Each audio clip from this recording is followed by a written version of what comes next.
আপনি নাকি এখনো ভাড়া বাসায় থাকেন, এটা কি সত্য? জি। প্রতিষ্ঠানের ভিতরে যে বাসা আছে ওটা প্রতিষ্ঠানের টাকা দিয়ে করা আছে, আমি প্রতি মাসে ভাড়া দিই, এটাই ঠিক। আমার বাসা প্রতিষ্ঠান থেকে 1.5-2 কিলোমিটার দূরে আছে, এবং বাসায় থাকি না, জামিয়া সালাফে ডাঙ্গিপাড়ার ভিতরে বাসা করা আছে, সেই বাসা প্রতিষ্ঠানে টাকা দিয়ে করা আছে, সেটার ভাড়া আমি দিই, ভাড়া দিয়েই থাকি।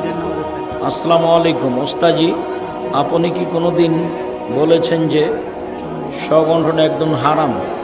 এগুলো ভাষা আমাদের নয়, সংগঠন আমি করিনি, করব না, এটা আমার কথা আছে। এবং ছেলেদেরকে বলে যাব তোমরা কোনোদিন সংগঠন করিও না। আমাদের গোবিন্দগঞ্জে হ্যাকার অর্থাৎ মানুষের বিভিন্ন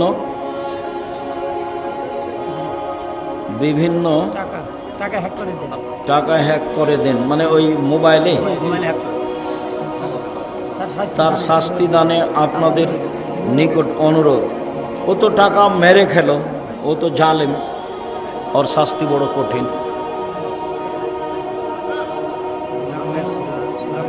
মুজাম্মিল সূরা ছাড়া কি তাহাজ্জুদ সালাত হবে না? এটা আবার কোন কথা? মুজাম্মিল সূরা ছাড়া তাহাজ্জুদ সালাত হবে না, এই কথা কেউ বলে থাকলে ভুল হয়েছে। তাহাজ্জুদ পড়ে যেটা দিয়ে সম্ভব, কিছু না পারলে কুল আল্লাহ আহাদ। আবু হানিফার কোনো মাযহাব ছিল? জি না।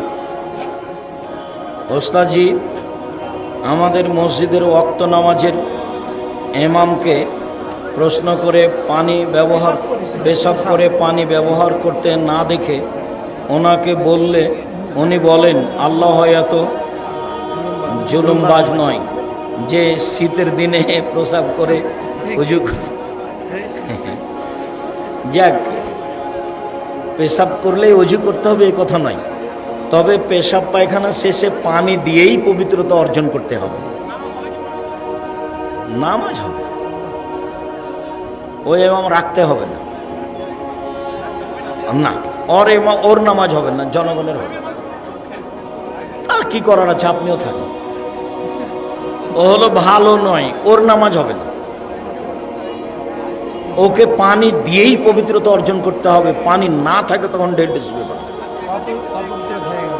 কোরআনের একটি আয়াতের অর্থ, কিয়ামতের দিন কোনো ব্যক্তি অন্য কারো পাপের বোঝা বহন করবে না, জি করবে না। এবং একটি হাদিসে জানা যায় কোনো ব্যক্তি পাপ করলে সেই পাপের শাস্তি সেই ব্যক্তি পাবে, অন্য কেউ পাবে না। তাহলে প্রশ্ন হলো, একজন বেপর্দা নারী 4 জন পুরুষকে কিভাবে জাহান্নামে নিয়ে যাবে? 4 জন পুরুষকে জাহান্নামে নিয়ে যাবে এরকম কথা আমরা জানি না। একজন মহিলা তার বাপ দেখাশোনা করেনি, তার বাপ পাপী। তার স্বামী দেখাশোনা করেনি, তার স্বামী পাপী। তার ছেলে যদি না করে থাকে, বলে থাকে, তাহলে তার ছেলেও পাপী। এখন কোনটা যে তুমি বললে? ঈদের নামাজের তাকবীর কত আর কোথায় কোথায় ঈদের নামাজ হাত তুলে দোয়া করা যাবে কি?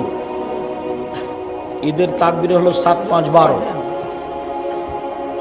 আগে 7টা, পরে 5টা। 12 তাকবীরেরই হাদিস সহিহ, 12 তাকবীরেই হতে হবে।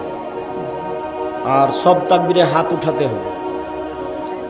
প্রথম তাকবীরের পরে সানা হবে, তারপরে বাকি 6টা হবে। আর হাত তুলে দোয়ার জায়গা এটা নয়, হাত তুলে দোয়ার জায়গা হলো ব্যক্তিগত। সবাই মিলে যখন পানি চাওয়ার জন্য মাঠে করবে তখন এভাবে, আর জুমা মসজিদের সময় মিলে যখন করবে তখন এভাবে খুতবা চলাকালীন। বাকি হাত তুলে দোয়া ব্যক্তিগত ব্যাপার। সলাতের উপরে যে বই আছে তাতে বিস্তারিত দেওয়া আছে, নেন। টাকা এমনি খরচ হবে, এসব বই অনেক গুরুত্বপূর্ণ। শুকরিয়া, জাযাকুমুল্লাহ খায়র। সুবহানাকা আল্লাহুম্মা ওয়া বিহামদিকা আশহাদু আল্লা ইলাহা ইল্লা আনতা আস্তাগফিরুকা ওয়া আতুবু ইলাইক। আসসালামু আলাইকুম ওয়া রাহমাতুল্লাহ।